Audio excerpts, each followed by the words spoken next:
Good evening, everyone. I'd like to call this meeting order, please. Start off with the Pledge of Allegiance. Pledge of Allegiance To the flag of the United States of America and to the republic for which it stands, one nation, under God, indivisible, with liberty and justice for all.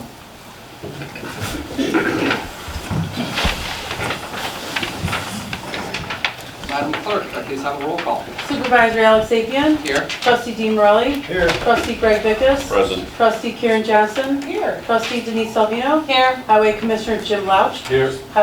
Collector Jessica Kennedy. Here. Attorney Gary Mueller. Present. All right, thank you. First topic that's not on the agenda, so we have news to celebrate. I hear the Highway Commissioner had a birthday a couple weeks ago. Congratulations. 35. Thank you. Could you please X out so I can see the Zoom participants? The record. Oh, not that. We'll go to the bottom. A little bit to the left, there we go. Thank you. All right, moving on. So first topic on the agenda is the approval of the minutes. This includes the minutes for the monthly meeting of August 8th, 2023, as well as the minutes for the bid opening meeting on August 8th, 2023. I will need a motion to approve those minutes. I'll make that motion. I have a motion by Denise Salvino. I'll second. I have a second by Karen Johnson. Any questions on the minutes? Hearing none. All those in favor? Aye. All those opposed? Motion carries. Moving on, I have bills in the amount of $163,790.82. I will need a motion to pay the bills. I'll make that motion. I have a motion by Karen Johnson, I'll second. second by Denise Salvino. Any questions on the bills? I was just gonna ask Jim, I see that truck that says lease or purchase, that was a purchase, correct? Purchase. Okay, so it's owned by the highway department? Yes. Okay. And then on the Gaskin Drive, Weber Road annexation, is that completed or is that still in the making? We, after a lot of research, Alex and I had been talking it over. We're gonna enter into some talks with the city, village of Romeoville, and try to iron that transfer of ownership To them. to the direction. All right, thank you. Do we have any more questions on the bills? Hearing none. Can I please have a roll call, Madam Clerk? Sapien. Yes. Morelli. Yes. Vickus. Yes. Johnson. Yes. Salvino. Yes. Motion carries. Do we have any citizens wishing to address the board in regards to road and bridge tonight? All right, hearing and seeing none, we'll move on. So we have here next on the agenda is approval to amend ordinance 2014-5, which is for a responsible bidder to reflect $30,000 in accordance to the new Illinois state law. Everyone should have a copy of the ordinance in their packet. I believe the real only change is versus the record we had on file previously was $20,000 versus now the Illinois state law says $30,000, so we're just changing the amount so that they're in agreement. Does anyone have any questions on this amendment? Hearing none, can I will need a motion to approve this amendment to the ordinance. I'll make the motion. I have a motion by Karen Johnson. I'll second. I have a second by Denise Salvino. All those in favor? Aye. Opposed? Motion carries. Moving on, Highway Commissioner's report. Commissioner Louch. No report tonight, and I have to excuse myself for some family matters that I have to attend to. Thank you, Commissioner. Wish you the best. I have no other business and no need to go into executive session. Do we have any final comments or questions from the trustees tonight? Hearing none, I'll entertain a motion to adjourn the Road and Bridge Fund meeting. I'll make that I motion. have a motion by Denise Salvino, Second. second by Karen Johnson. All those in favor? Aye. Opposed? Meeting is adjourned. Thank you all. Thank you, Commissioner. Good luck, Jim. Take care. Moving on to the next meeting, that is Town Fund. First on the agenda, we have the approval of the minutes, which are the monthly meeting for August 2023. I will need a motion to approve the minutes. I'll make that motion. I have a motion by Karen Johnson. I'll I second. have a second by Denise Salvino. Any questions on last month's minutes? All those in favor? Aye. All those opposed? Motion carries. On to the bills. We have bills in the amount of $18,139.97. I will need a motion to pay the bills. I'll make the motion. I have a motion by Karen Johnson. I'll So- second. I'll second. I have a second by Denise Salvino. Any questions on the bills? Hearing none, Madam Clerk, could I please have a roll call? Salvino? Yes. Johnson? Yes. Tracus? Yes. Morelli? Yes. Sapien? Yes. Motion carries. Do we have any citizens wishing to address the board tonight in regards to the town fund? Hearing and seeing none, we'll move on to the clerk's report. Madam Clerk. Thank you, Supervisor. The clerk's office was very busy in August with notary services and diaper pack distributions. FOIA requests were less for us in this past month for the first time in a while. I also took some time to prepare an official updated Lockport Township government description sheet as well as an organizational chart page. These documents are on display as required by Section 4 of the FOIA Act at both of our township buildings. I've included these sheets for all of you. Lastly, please remember to complete your required Open Meetings Act training and turn in your certificate to my office. And that is it. Thank you, Madam Clerk. Thank you. Moving on, do we have any comments or suggestions from the trustees? Hearing none, we'll move on to the building report. So for new garage and parking lot update, I just want to remind everyone that we do have a special meeting on September 27th at 4:00 p.m. This will be a meeting on two topics. The first topic being the new garage, and the second topic being HR and the employment handbook. We will start off talking about the new garage, and then we will need to go into executive session to talk about the HR guidelines, given that we will be discussing personnel.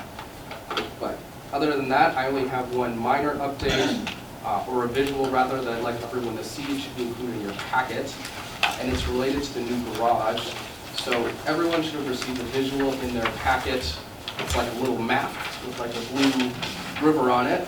So what happened is, 2 weeks ago, we had an environmental agency from Will County come in, and we discussed a couple of things, including native plants and something in the long term about potentially, a garden in the back. And so one of the topics that came up in passing was us potentially building or expanding our parking lots, and then we brought up the topic of wetlands. And so this environmental group actually did, some work from on their own hand to actually provide us this visual of just how much wetland we have. And so you'll see that the entire backside of the township fields is wetland, and then we have a portion that's actually in front of us that is wetlands, but it doesn't necessarily include all of that area, just like a quarter.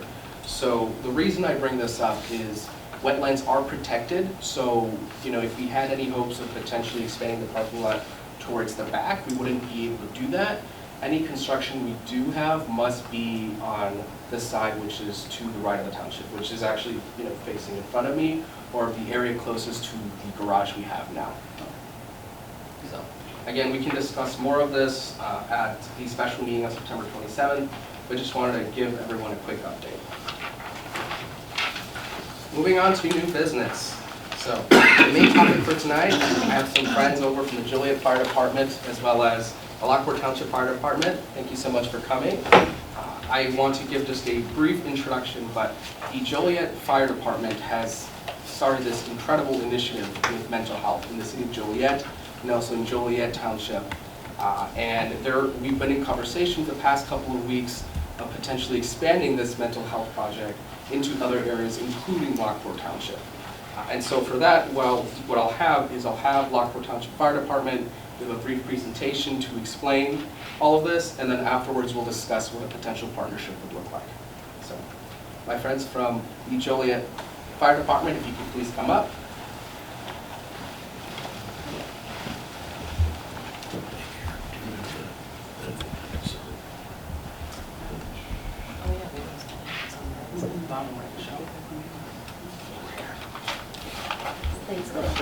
You can just touch it. Oh, that's nice.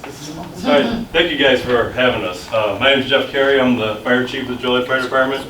And this is John Lukancic. He's our mental health coordinator and peer support coordinator for the Joliet Fire Department. The reason we're coming here for you today is just like Commissioner said, that we developed a mental health program that we think would be a great benefit for all of Will County, and we started expanding outside. So a few years back, we started what in the fire service they call community risk reduction. And what community risk reduction is, we start looking at our data to find out what are the real risks going on in our community, not necessarily just fire risk or fire prevention stuff. And when we looked at our data, we found that we were going at 15% of our calls were for some type of mental or behavioral health. And if you added substance abuse in, it was almost 20% of the calls we responded to.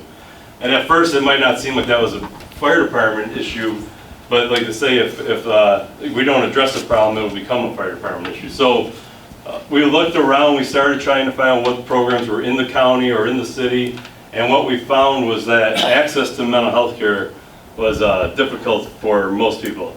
It was about 6 to 8 weeks for your first appointment with a psychologist, 4 months with a psychiatrist.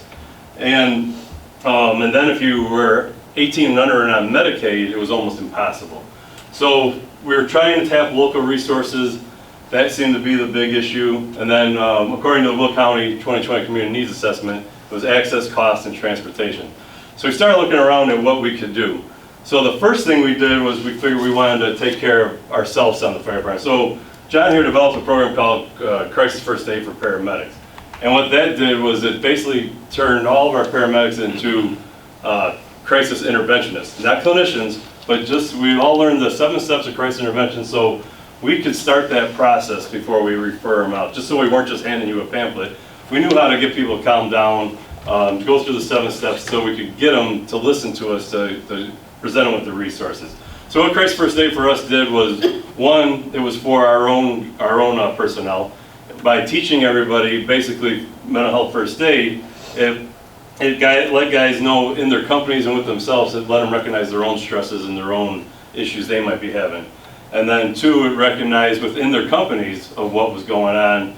So, and 3, then they had the resources at hand if they had an issue. So with our program, I'll get to, we can get them into clinical care within 24 to 48 hours. So that was the first thing that CFA accomplished. Second thing was traumatic stress. All these programs out there going on right now with 988, the mobile crisis units, that nobody addresses traumatic stress. The fire departments, the police department, we're on the scene when something tragic just happened. You either lost a loved one, maybe your house caught on fire, you witnessed a bad accident or a shooting. We largely in the past, we never addressed the bystanders or the loved ones that just lost somebody. So through our CFA program, we address it through traumatic stress. We pull either those bystanders or loved ones aside, and we go through the 7 crisis steps with them. And then at the end, we leave them that pamphlet so they can follow up with resources if they need it. But the key to that whole program is within 24 to 48 hours, our fire department calls them back to make sure that they are feeling okay and that they got going through the process. And the follow-up's been the key. That's where we really get them.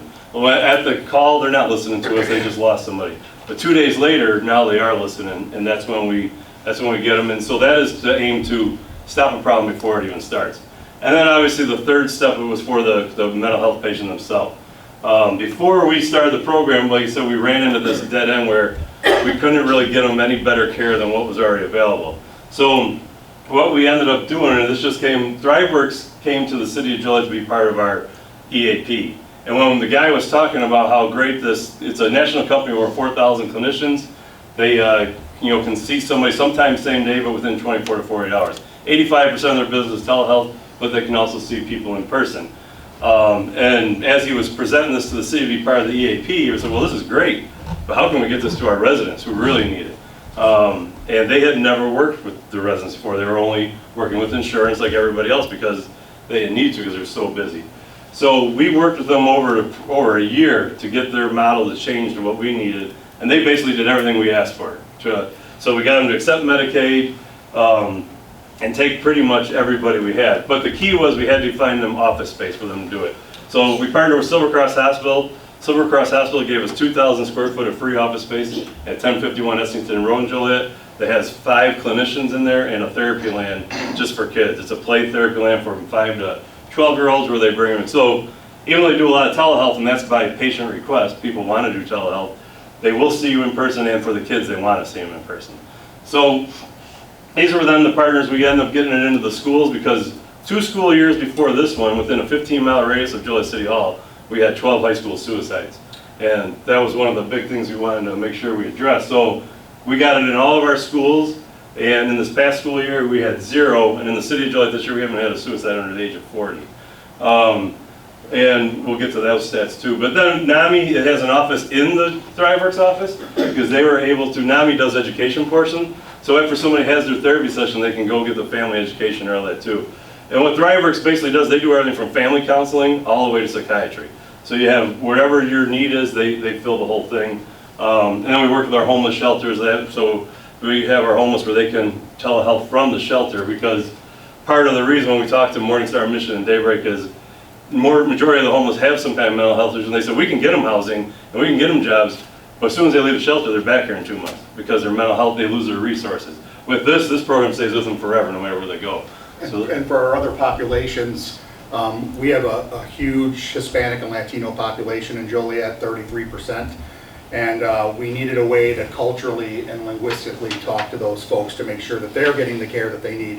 So ThriveWorks, being a nationwide company, they actually have access to Spanish-speaking and culturally aware people in other states, Texas, New Mexico, so they can actually deal on a cultural and linguistic level with the people who need it in the community. So they're doing an awesome job with other populations too, not just the English-speaking community, but the Hispanic Latino community is very important.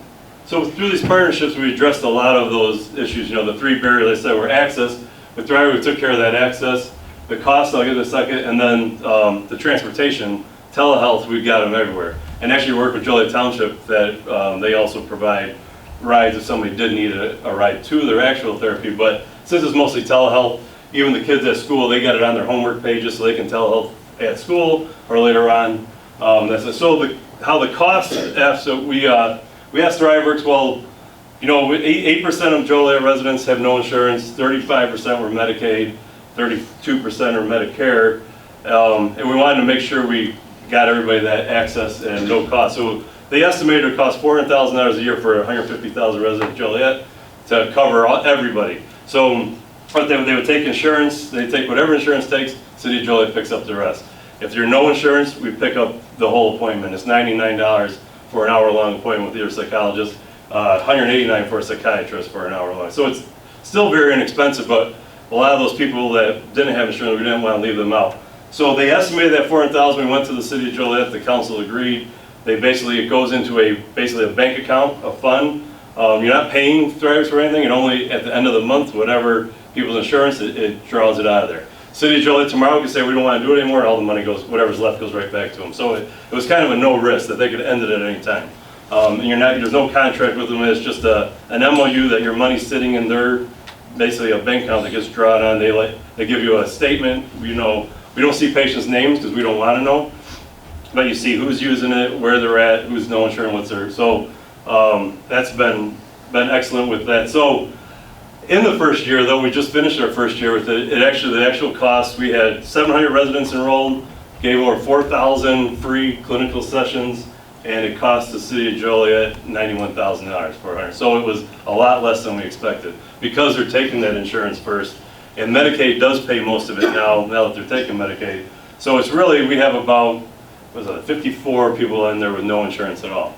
But what the problem ended up being was all these Joliet Township residents that have Joliet addresses kept calling, and we'd have to hear the family members crying on the phone that I can't get in, but because they weren't a resident. So we went to Joliet Township, and they made the same fund so we could get the township residents. And we get a lot of that with Crest Hill residents too, because they're right there, and they're like, but I'm just across the street, you know. And it's like, well, I said, I can't, because it's not my money, you know, I can't knowingly.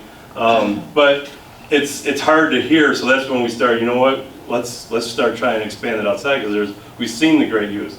And so our results have been, we've seen, in the fire department this year, we've seen a 12% reduction in our mental health calls for every year going up. We've seen a 12%, and the biggest number, we've seen a 52% drop in our suicide rate. By really getting into the communities, like it's not just, and that's why it works great to the fire departments, because the fire department's a trusted brand. We can get into a lot of the schools, we can work with different community groups that we see all the time.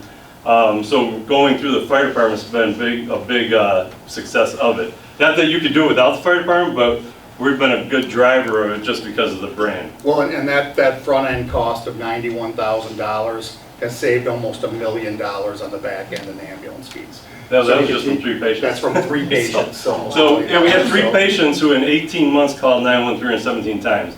That was a total of almost $1 million, just in ambulance bills. If you had their ER bills, is about $4 million. Once we got them in the program last year, since Thanksgiving, those 3 people have called, and they haven't called at all. The one guy calls once in a while just to see how we're doing. Yeah. Well, and we actually had an ambulance crew who was worried about some of the people that they normally pick up. 10 people they went out to visit. They went and visited these folks and just to make sure they were okay, and these folks said, we don't need you anymore because we have clinical care. So the ambulance service is getting a lot less use for mental health.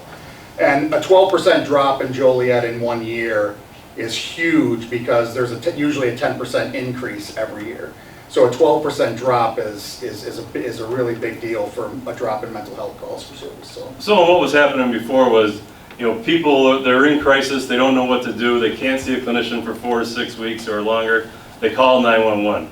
We had nothing we could do for them, we take them to the ER. The ER is not the right place for them. They sit there for 8 hours, 10 hours, they see a counselor in the ER, they refer them to the county health department, they still gotta wait that 6 to 8 weeks. So 2 weeks later, they're still in crisis, they can't wait to call again. And that's all we were doing, was just shuffling these people around and around. So now we get them here, and it stops. Now once they call us once, we still might have to take them to the ER that time, but now we enroll them in there and then we don't see them ever again. Because the next time they're in crisis, they just go right to their therapist. Or they're never in crisis again because they've got clinical care. So it's, whoever becomes your clinician is your clinician for life if you want. You can switch if you want, but so usually what we've seen is once we got a resident enrolled, they see their clinician 3 times a week, maybe for the first 2 or 3 weeks.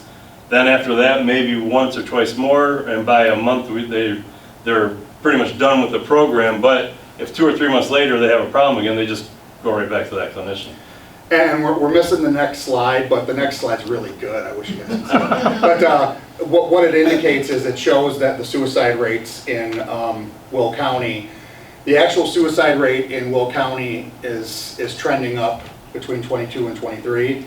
But the overall, that's outside of Joliet and Plainfield because we took our numbers out because our suicide rate has dropped 52%. So we have actually brought the suicide rate of the entire county down, but the county outside of Joliet is trending up. But we brought the overall numbers down because Joliet dropped 52% in 1 year. So suicide prevention is a huge deal with this. And we have a suicidologist on our peer support group, Sister Mary Frances Seeley. She's a world-renowned suicidologist, and she said that this just doesn't happen anywhere, that you have a drop like this in one year, of half of what you were the year before. So it's working out very well. Chief Carey's got a whole litany of success stories that go along with this, from folks from 3 years old up to 84 years old. It's helping a lot of people at a lot of different life levels, people from all walks of life all over the community. And I'm sure he could tell you lots of stories. And if you guys want to know, he could tell you lots of stories. But we wanted to let you know how our program's spreading. So I wish I had my PowerPoint. It's a little easier to read. But we started off in Joliet Township. Well, we got a call from, we got Troy on for next year. So Troy's already bought in. Plainfield's already bought in. You guys are here, Lockport. So we're working with Lockport right now. But Crete and Shanahan, we're talking with them too. So this is actually spreading, started in Joliet, and it's spreading throughout the county right now. So we're hoping, and they have the 708 board in Will County, the mental health board. We're actually hoping to make this their thing so they can pay for it eventually. So that the individual cities and townships don't have to foot the bill. But that's a walk that we're on right now that we're trying to get to. So you guys are all aware that the tax that got passed, the 0.05% for mental health, that's what we're kind of going after to try to get the whole county and to be covered on this. And we figured, what was our estimate to cover the whole county on? It's about $1 million. About $1 million, or between $1 and $2 million to cover the whole county. So that's what we're moving to next with this is, honestly, the townships probably shouldn't have to bear the brunt of this, especially when the county is taxing for it. So we're working with the county, and we're going to the 708 board meetings to try to get them to buy into this as well. So hopefully, if it's funded in these townships, hopefully that's not for long. Hopefully the county starts funding it when they get their money for that. Yeah, that levy won't, it'll be back for this year, so they won't even receive money until next summer. So we're looking everybody to get on now, and then hopefully if they pass it in a year, it'll be all on them. But in the meantime, we've just seen such great success, and it's worked so well for our residents. We're hoping that other people would come about just because it really has really helped out. We've seen, I guess he said I could tell you 20 different stories of people that have called and talked to us about it. So I think unless, whatever said, okay. Yeah, actually in both hospitals, in St. Joe's and Silver Cross doctors and nurses there, they can refer people right to Thrivers. St. Joe's doing the same thing on discharge. They're referring people out because they just don't have the clinicians to handle it. So with the shortage of clinicians, doctors, nurses, this is kind of what we're using to address that. Well, and the way we wrote this up is, we wrote it up so what we did in Joliet can be done in any other community. So we actually wrote a book about this. If you guys want a copy of it, I'll get it to you.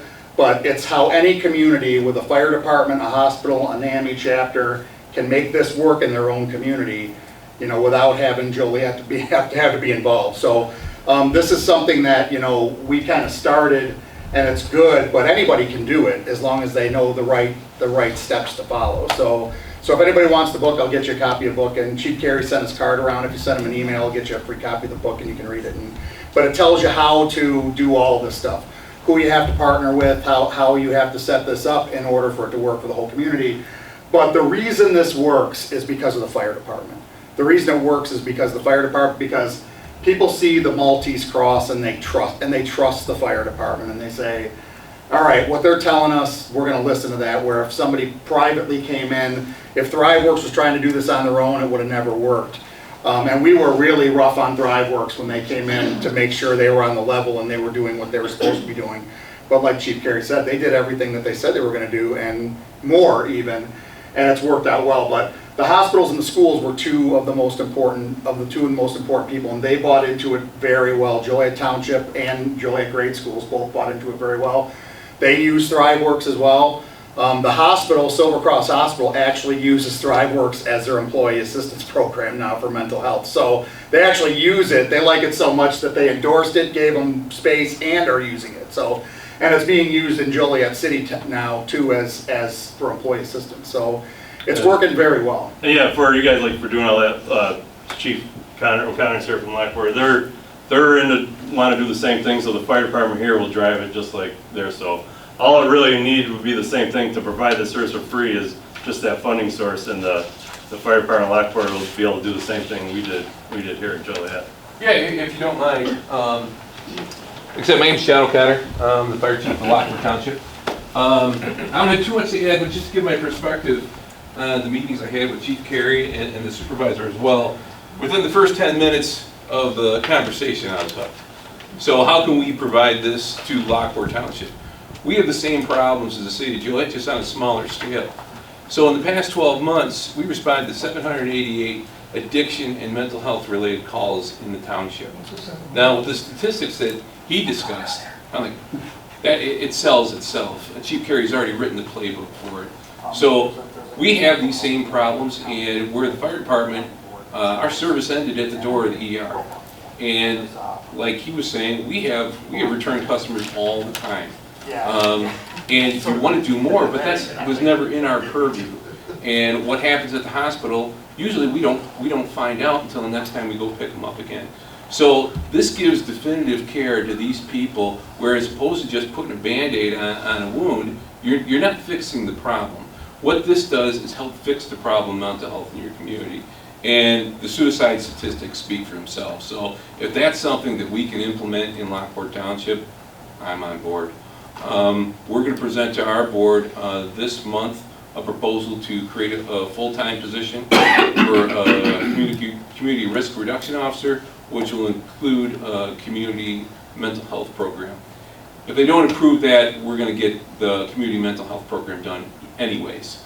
We want a pretty lean administration, but we'll find a way to get it done. So, but I'm pretty confident. I've already met with 3 of our trustees and explain the program to them, and I'm going to have Chief Carey come to give the same presentation at our board meeting. So I think it sells itself pretty much, but as you was talking, the partnership is essential with the township, and I think it just makes sense. We have Lockport Township Fire District working with Lockport Township government for the benefit of our community. It just makes sense to me. So I have really nothing to add to they killed it on their presentation. So, but I'm here for moral support for the supervisor, and I'm happy to answer any questions of how we're going to get this done. Thank you so much. You guys have any questions? I guess I just have one when it comes to, I know you said about billing and how some people, they're not in the district, they're not in the area. I know the fire protection district is much larger than what technically our township is. So how does that work? Is it strictly just, we pay for the people that live in our township Mhm. and anything that's So, outside and, yep, so you guys would get, like how on that flyer, that number, that's Joliet specific, you would have your own number, and when they call, there would be a way to verify that address, that it's in the township. So right now, we have 2 different sets of voucher numbers we go out, City of Joliet and Joliet Township. So we just look up the address and we know where everybody's at, and we move them to one voucher number or the other, so that's how it's. And what you're describing is why we're trying to get the county on board with For this. sure. Because you've got Joliet Township, Joliet City, you've got Joliet City and Troy Township, you've got Plainfield Township and Plainfield Village. I mean, it's really confusing. Oh, But absolutely. So that's why we're trying to get it done in a larger sense. So the townships are a great way to start with this. But really what we're hoping for is for all the township board members to show up at the county 708 meeting and say, you guys need to fund this county-wide. And that's, next year, we're gonna be sending you well, a especially note to after do you've got that. all the work done. Well, and that's the thing, is it's ready to go countywide right now, it's just, getting it through the political process is kind of. And the beauty of the expansion that they've already done is we're majority Lockport Township. We do cover parts of Plainfield and Troy Township, but they're already getting on board with this program. So we're still able to help 100% of our That's community. awesome. One thing I want to touch on too is the whole HIPAA is where the fire department comes in. We already are privy to that information when we reach out to these 788 patients that we already responded to. So there's no violation of HIPAA or medical privacy. We reach out to them, and it's voluntary that they contact ThriveWorks, but we encourage it and give them basically no excuses to say no. You gotta take care of transportation, you take care of the cost of everything, and it's essentially a follow-up to help them get better. So I think he touched on a great point where, as us working as a partnership, the HIPAA violation, all that privacy is kept in place and kept intact. So it all works as far as I can see. And worst case scenario, you get somebody who's in between the township and the fire protection district, they can still go to ThriveWorks. And if they have insurance, it's probably gonna be covered 100%. Most mental health is covered 100% for adults anyway. Children are a little, sometimes that's tenuous, but for adults, most of the time if they have insurance, that's gonna be covered, or they may have a small copay, 20 bucks or whatever for a visit. So everybody can use ThriveWorks now and be seen in 24 to 48 hours, which is the big deal. That's amazing. Yeah, so they can do that now, even without you guys funding anything, they can do that now. It's just that they would have to pay their copay out of pocket. If they're Medicaid, they're gonna be covered completely for six visits. So if they're Medicaid, they're gonna be covered for the first 6 visits 100%. So the only ones the only ones that would have a hard time are those who are uninsured or underinsured. They would have, but that's only that's $100 for a thing. So they still have access to rapid definitive care. It's just that they would have to pay for it. So, but most people, I don't know what the percentage in Lockport Township or Lockport Fire Protection that is insured versus self-pays versus Medicaid, but most people are going to be covered already. And it's only going to be the few who have payments to make, the co-pays or whatever, or who are uninsured, or are going to be the ones who are really And going we've to be. seen that work. We follow our uninsured, and we've had 5 of them move over to insurance vouchers because after they got their mental health taken care of, they were able to get jobs. So it's actually coming around, where now they're paying back into it. That's awesome. we have any more questions from the trustees? Yeah, you guys can reach out anytime, so thank you for your Thank time. you so much. Thank you. So, given that presentation, there are two approvals I'd like to pass and run through the board. So, just as a quick explanation, so for the first approval is to have Lockport Township enter into an agreement with ThriveWorks, which is the nonprofit for the fire department, and then for us to also enter an agreement with Lockport Township Fire Department. So, just to kind of briefly reiterate what our friend said, the way this agreement would work is we enter into this agreement, and then the fire department, anytime they receive calls from folks in distress, and they can refer them to ThriveWorks so they receive this mental health care. Now, for the majority of the folks that would be insured, it won't cost the township a penny. For those, that small minority of folks that are uninsured, then in that case, the fire department would verify through their address that they do live in the township. And given that they qualify, the township will then provide them a voucher. And so this is where this agreement comes in, is this, we would give this voucher like a code to the patient that they would then enter into ThriveWorks so they can receive that care. And so for that, we need to enter into a formal agreement with these two entities, and then the approval after, which talks about reserving funds for this mental health project.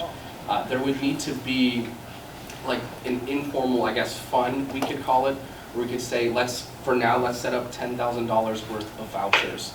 So if we have patients from here up until the next fiscal year, and we have folks that are uninsured that need care, then the agreement says that we could give ThriveWorks permission, right, to take out money from our fund, you know, up to that amount that we ourselves can limit to provide those vouchers.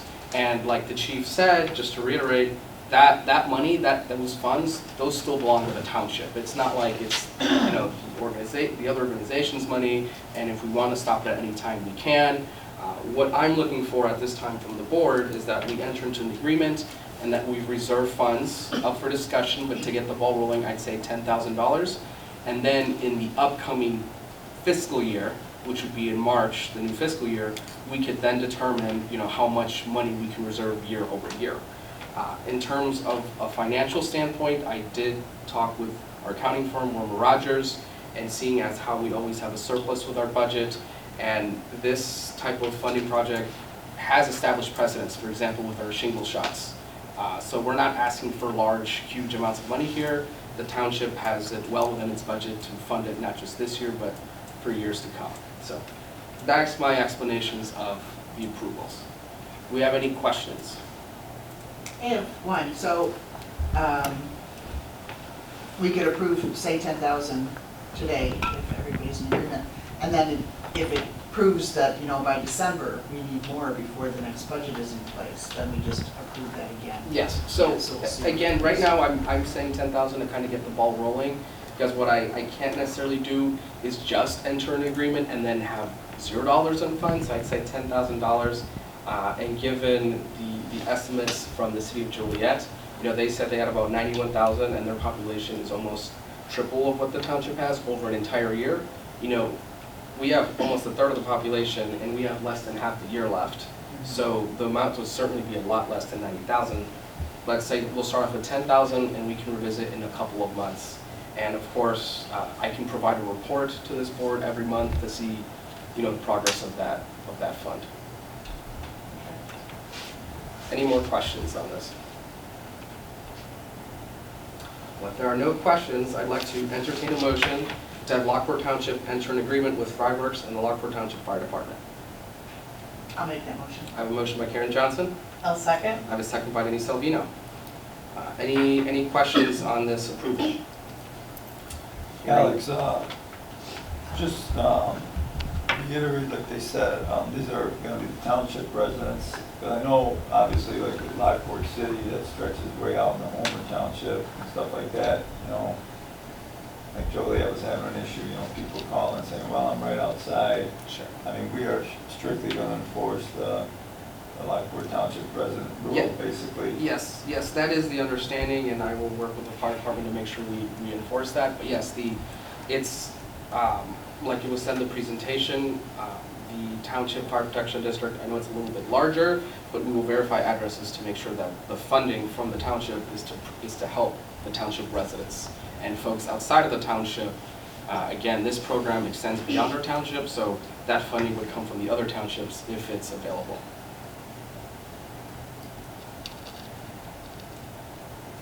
Are there any cross sections between Lockport Township and Joliet that we'd have to enter an agreement with other fire protection districts? So you're asking if So are some, like, let's say in Crest Hill, are they covered by, is that all covered by Lockport Township Fire Protection District, or is it covered by Joliet? So I think, It's Lockport. It's all Lockport? Yes, sir. Okay, I didn't know if there, you know, those lines are all over the place, you know? And the parts of city of Lockport that are Homer Township is covered by the Homer Fire Protection District, so I'm sure they'd be next on the list. So the other side of Farrell Road's covered by Homer Fire Protection District, right? Yes. Okay. thank you for that clarification. Any more questions? Hearing none, all those in favor? Aye. Opposed? Motion carries. Moving on to the next approval. The approval is to reserve funds for this joint mental health project. I feel strongly that we can start off with $10,000. Does the board think that amount should be different? I will say further that this amount, $10,000, this is what Stephen from ThriveWorks and I was our point of contact with ThriveWorks. We discussed what an appropriate amount would look like, and so we agreed on $10,000. You know, we can change that amount if we need to, but that amount isn't arbitrary. That is an amount that he and I discussed. I think it makes sense based on the comparisons to Joliet, what they've experienced, as well as it's not like we're giving them $10,000. Right. It's just a It's- pool that's exactly. available for use. It's our money, and what I will say as well is, you know, with this, it's not like we agree this and then starting tomorrow, we're starting to get a ton of patients coming in, right? We're, you know, in Lockport, we're still getting the ball rolling, and this is where we work with the fire department, and this is where we work with ThriveWorks to kind of introduce this program and make the school districts aware of this, and the residents aware of this. So it's still going to take a bit for residents to become aware of this program anyways, which is why we decided on this smaller amount. So do we have any questions on this? Hearing none, can I please entertain a motion to reserve $10,000 worth of funds for this joint mental health project? I'll make that I motion. have a motion by Dean Salvino, I'll second. I have a second by Karen Johnson. Madam Clerk, can I please have a roll call? Sapien, Yes. Vickers, Yes. Morelli, Yes. Johnson, Yes. Salvino. Yes. All right, motion carries. Thank you so much, everyone. So, my folks at the fire department, I very much appreciate you guys coming here. Very excited Thank you. to work with you all on this initiative. We are going to continue with the rest of the meeting. It is a public meeting. You are more than welcome to stay here, but I also... Thank you very much. Have a good evening. Along the way, you guys have any questions, reach out anytime. We'll be happy to explain anything or answer any questions. Thank you very much. Thank All right, you. Take care, good night. Especially if you have to call Chief Carey like after 10 p.m. Feel free to go ahead and do that. All right. Thank you. Thank you. Moving on to our next topic, which is the approval of Resolution 2023-7 to have elected officials participate in IMRF. So everyone should have this resolution in their packets. All it essentially is we've passed this resolution really in the past. The only difference is before the requirement to participate in the IMRF fund was that the full-time elected officials work 600 hours, and now it's just 1,000 hours. So that's the only change. It's just a technicality. So, are there any questions on this? I just wondered, I know there was, I don't even know what to call it, but just when our highway commissioner changed over, I think he was already collecting retirement funds from IMRF, and there was some question as to whether we contributed or, you know, and I'm guessing that stuff got taken care of, but, so are we actually paying into the retirement fund for him now? And got that on hold, or? I don't believe so. Am I? Yeah, please. Okay, so in Park District. So it's my understanding that he was able to opt out 100%. Of So the as an retirement. elected official, you have to choose to enroll into IMRF. And chances are his salary is not beneficial to his benefits. So he's just not participating. So the township would contribute either way. Okay, so this is just a general thing, raising the hours for these Yes. positions and not necessarily these people at this time. Yeah, it's just like- 1,000 hours is a standard. Yeah. Okay. Thank you. Any other questions on this resolution? Hearing none, could I entertain a motion to approve resolution 2023-7? I'll make the motion. I have a motion by Karen Johnson. I'll second. I have a second by Denise Salvino. All those in favor? Aye. Opposed? Motion carries. All right, moving on. I have here next on the agenda, potentially looking to purchase a township flag. Now, at Grandparents' Day, Trustee Salvino and I discussed this option that in previous years, I know at the TOI conference in November, is customary for many townships to bring their own township flag and to march with it. And just generally speaking, many townships have their own flag, just as states have state flags, etc. And so what we were thinking is over the next several months, we could roll out like some sort of like contest to schools where we could have students enter into like a competition to see who can design a flag for the township. Now that while that is a good long-term prospect, I know for at least for November, the conference, that's something that we wouldn't be able to do. So what we instead, Trustee Salvino and I discussed is just potentially just purchasing a basic flag, like a plain white flag, and then just on each side have a Lockport Township logo. And the logo is just the one you see on the letterhead in your packets. And so I personally thought it was a good idea. I do have some quotes about what a flag that I described would cost. If we were interested in purchasing a basic two-sided 3x5 foot flag, it would be $192. If we wanted one with a pole sleeve, and we have poles here, so we wouldn't need to purchase one, the cost would just amount to $203.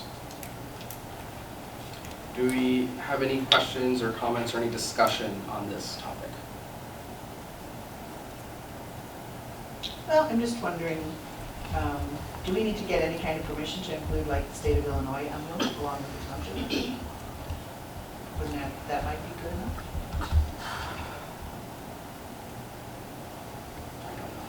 I don't know, I think that would be a legal question. Yeah, instead of getting two flags within a year's time. Just so- So- Sorry. Well, if we're gonna have a contest for designing of a flag, but we're gonna buy a flag for the interim. We spend more than $200 on water. Buy a flag for $200. So I guess, let me, just to clarify, is what you're saying is should we just get a flag with the Lockport Township logo and the state of Illinois like emblem on it? Yeah. And are you saying that would be like both a long-term and short-term solution? Just throwing it out there, that's what I was just wondering. I'm trying to understand. I mean, we could Yeah. potentially do that for the short term. I will say, again, we have to decide what our township flag would look like, so I feel like, we have the Illinois emblem on the Illinois flag. I feel like the township flag would have to be distinct. Yeah. It's the flag. And that's pretty much when they have all the flags on display, they're specific to their township and not necessarily tied into the. Yeah. I guess we could use it as a banner after that. Do we just call it a banner and get away from flag topic? Just say, hey, we got a nice banner. Well, Looks like a It'd be flag. good carrying the parade, I mean, you can do a bunch Looks of like a stuff with flag, it, but it's a display it. banner. Yeah. Yeah, I'm good with that, yeah, because then after that, it's just a 3x5 banner with a logo. Right. We could, yeah, to skip Yeah. technicalities, we could call it a banner. Yeah. I'm cool, we're good. But again, I think what I'm hearing is the idea, at least for the short term, is to purchase a township, we'll call it banner. Where we Oh, would with a just, flagpole with a sleeve. full sleeve on it. I don't know if anyone has any thoughts on what it would look like. Again, my thoughts are it would just be basic, just white with the Lockport Township logo on it on either side. Yeah, I think it's keep it simple. We already have that logo. It's, I mean, Lockport Township working for you. It's, Right. I feel like it's pretty recognizable. yeah. Our township, so. Okay, well, hearing no other comments, can I entertain a motion to purchase, and I'll just read it off because it's on the agenda, entertain a motion to purchase a township flag. I'll make that motion. I have a motion by Karen Johnson, I'll second. I have a second by Denise Salvino. Madam Clerk, can I please have a roll call? Sapien, Yes, Morelli, Yes. Biggess. Yes. Johnson, Yes. Salvino. Yes. motion carries. All right, moving on. Next topic is approval to receive and plant a peace pole on township grounds. Now for this, similar to how I had a conversation with trustee Denise Salvino for the township flag or banner, I had a conversation with trustee Karen Johnson regarding, peace symbolism. So trustee Johnson, I'll kick it over to you in a second, but my understanding from this conversation is everyone should have in their packets an image and an explanation of what a peace pole is. And it's just a symbol of peace. I just saw one of these walking from Wrigley Field to my friend's house, down, just like on a random block They're starting in to get Chicago. pretty, they're starting to And get I pretty like, popular. it Yeah. stopped me in my tracks and had to look on both sides what it said. It was really neat. Yeah, and a few other townships have them. I know Joliet Township, not too far away, has them. Again, from my conversations with trustee Johnson, the reason I worded it as receive is because this wouldn't cost the township anything. We are in conversations with nonprofits and organizations that would donate this peace pole as well as labor to actually plant it into the township grounds. The reason I have this for approval on the agenda is because we are technically changing the appearance of the township building, right, the grounds, because we are planting a symbolic, something symbolic. I do need approval from the board for this. So, trustee Johnson, is there anything you would like to add? Yeah, I was at a meeting at the Joliet Township building with a group working to have Joliet become a nonviolent city under a certain organization's nonviolent cities group. And they planted a peace pole there at Joliet Township. And just thought, let's do that here. So I may be bringing more conversations back to the group at different ways. Joliet qualified for a $2 million grant recently for gun violence prevention because their gun violence numbers were high. I did check, it's a state grant. Bolingbrook is the only other city in Will County that would qualify for that. Gratefully, we don't have high numbers. But as that program, like the one we just saw today, gets more information about how this takes off cost at the back end, there's all different ways to have violence prevention. It doesn't have to be gun violence. So hoping that we can get more involved in violence prevention as working with both the county and the state and doing whatever we can for residents. So declaring we can have a ceremony or not, but basically it's a 4x4 with a plastic sleeve on it, and it says "May peace prevail on earth" in 4 different languages. So Pax Christi Seed Planters has been donating these poles, and they said they have 4 in stock, and they would give us one. And one of the gentlemen with that group said he would plant it for us. Could you tell me the name of that group again, please? Pax, P-A-X, Christi, C-H-R-I-S-T-I, Seed Planters. Seed planters, okay. Thank you. Do we have any questions or any discussion on this topic?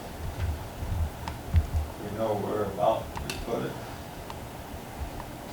We decide, I think, trustee We Johnson, you didn't know, like talked decide, we about. talked about maybe out by our sign, that's where Joliet Township did, they've got a little garden by their township sign.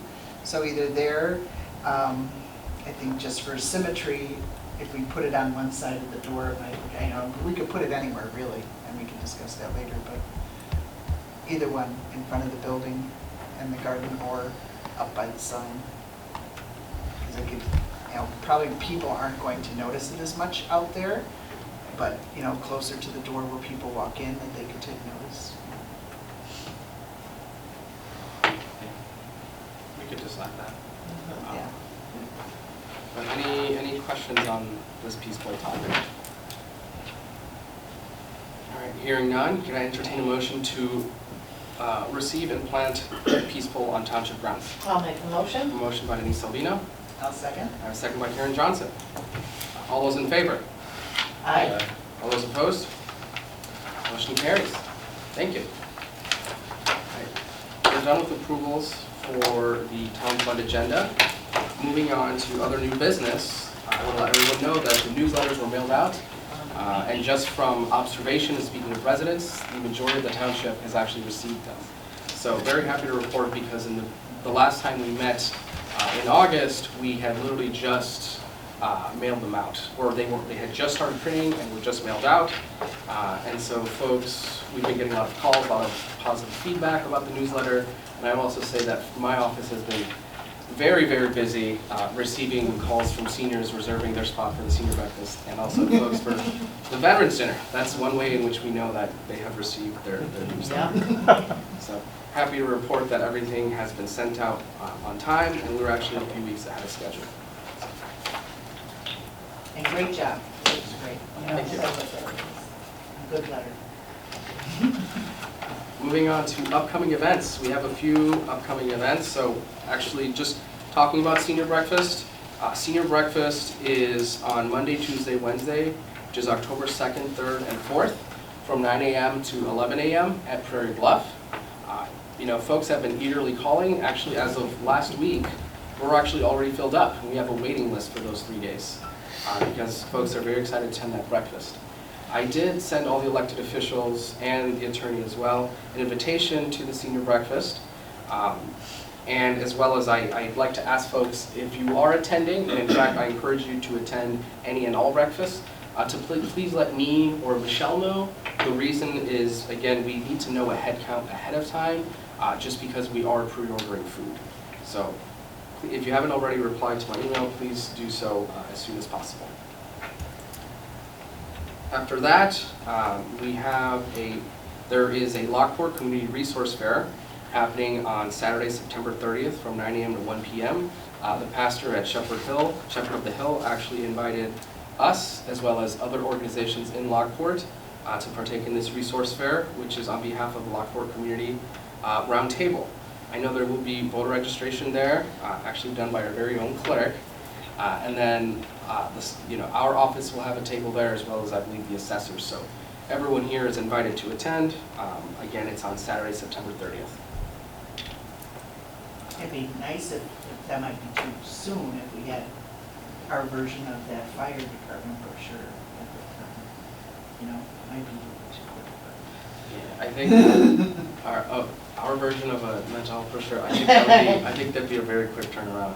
Yeah. You can do it. Just print out 100. Maybe we can- I know you can do it. I'll see what I can do. I'll see what I can do. Just draw it. Straight up. Start writing them now. I know. Don't stop. I'll see what I can do. One more upcoming event that is actually here at the township office. We have a shred truck on Thursday, October 12th from 10 a.m. to 2 p.m. And then inside at the exact same time, Jewel Osco Pharmacy will be here to give everyone vaccines. So, please be sure to spread the word and invite any and all folks in the township. Moving on to old business and past events. We had Jewel County Workforce hosted their job fair here in the community room on Tuesday, August 29th from 1 to 5 p.m. There was about 31 employers there. I'd say it was very successful. We had a healthy balance of people coming in. It was never at one point any too crowded and too much noise, but also wasn't ever empty. And folks were very eager to come in, and I was also very happy to see that many folks were able to actually get a free professional photo headshot for their LinkedIn or their job application here as well. So it was successful, and I'm in conversations with County Workforce to have a job fair again in the future and to make this a recurring thing. One more past event that is not on the agenda, but I did mention, was Grandparents' Day. Grandparents' Day was at the White Oak Library in Crest Hill, and that was on Saturday, August 12th. I'd say, very grateful we were invited to that. It was a great event. I know there was lots of kids there, and there was also, I think they had like snow cones or something that they were giving out. Very great event. Yeah, ARP was doing that instead of their little ice cream and snow cone. Very great event. All right, do we have any comments, suggestions, further discussion from the trustees regarding the town fund? Does our assessor come back to the meetings, or is she not coming to meetings anymore? That's a conversation I would need to further have with the assessor. My understanding the last time I did discuss with her is this year is a quadrennial year, and so she is extremely busy, so her bandwidth is a bit limited. But as to when she is planning on coming back, I would say we would need to ask her directly. I don't know at this time. But also to further emphasize is that as required, only voting members are required to come to these meetings. So while she may not be here, we do encourage her to be here. She is not required to be present at these meetings. Or provide an update of status, or if everybody's knocking on her door driving her crazy. I will say from observation, her office has been very busy. So, there's that. One more thing I'd like to add is I know today 2 of the approvals on here were ideas from 2 of the trustees, so I also just want to continue to encourage all the trustees here. My office is an open office. If you ever want to have a conversation or a discussion on adding something to the agenda or working on a new project, I strongly encourage it. I am the supervisor and I run these meetings, but I like to think we're all a team here and we could all present projects to the township. Having said that, could I please entertain a motion to adjourn the town fund meeting? I'll make that motion. I have a motion by Ms. Salvino. I'll second. I have a second by Karen Johnson. All those in favor? Aye. Opposed? Motion carries and the town fund meeting is adjourned.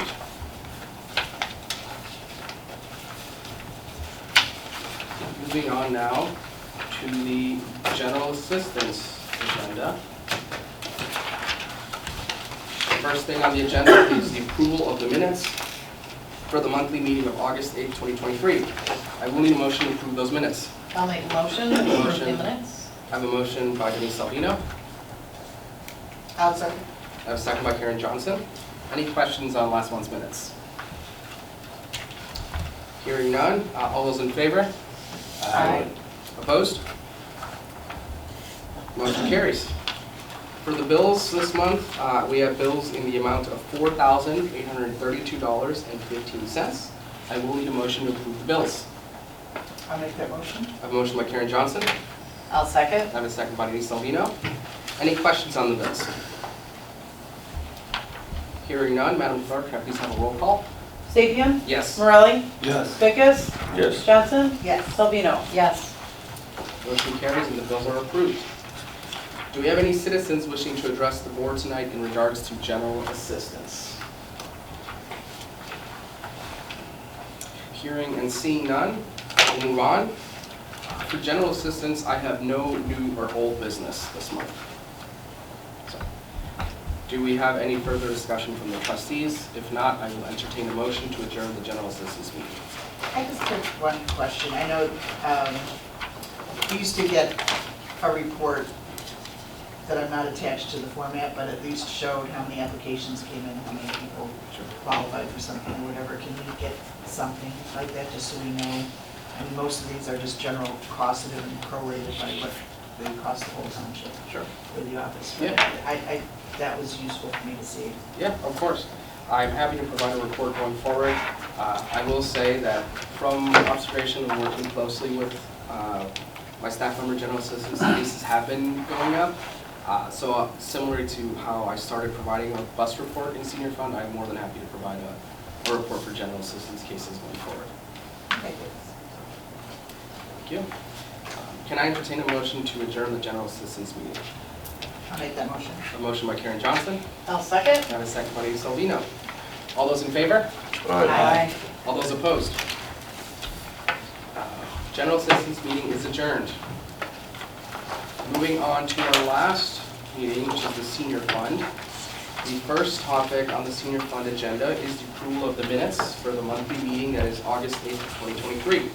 I will need a motion to approve those minutes. I'll make that motion. I have a motion by Karen Johnson. I'll second. I have a second by Denise Salvino. Any questions on last month's minutes? Hearing none. All those in favor? Aye. All those opposed?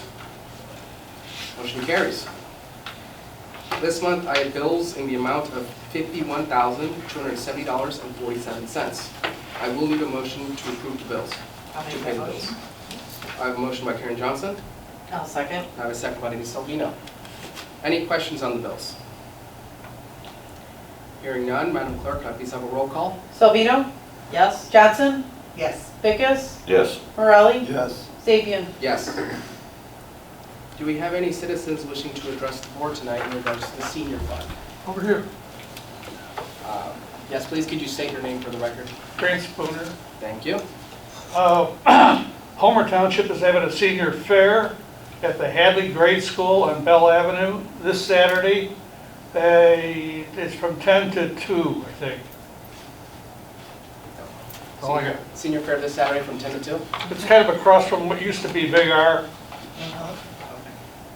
All right, thank you so much. Do we have any other citizens wishing to address the board? All right, hearing none, we'll move on. So bus report and new business, you should all have a copy of this month's bus report in your packet. So I know last month I provided a thorough report with data and observations. This time I just condensed it to just the data, but we can see that in July, we had 490 trips on the bus, which averaged to a little under 25 rides per day. This past month in August, the number of rides or trips increased to 543, and which brought the average rides per day went down a little bit, at closer to 24. But I will say, if we look at the graph right below it, we see for the average rides per month in 2023, that amount last month was 503, and this month, given that the amount of trips has increased, the average rides per month has now increased to 508. So we only have 2 months so far, but again, we are seeing the amount of bus trips continue to increase. And so right now, we are currently at 80% capacity of what used to be in 2019.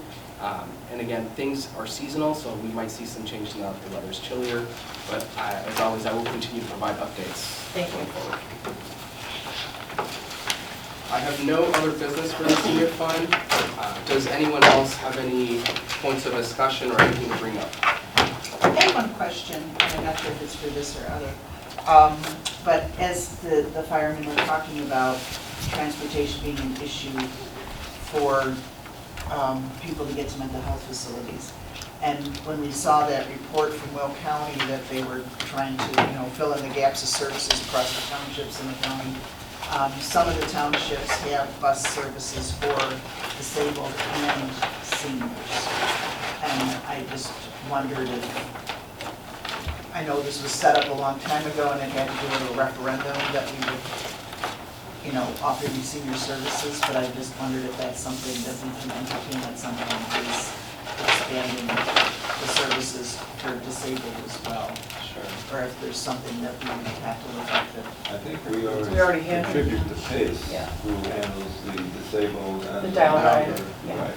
And we already contribute to that. Oh, okay, so PACE does that. Yeah. Okay. Thanks, Brad. Thank you.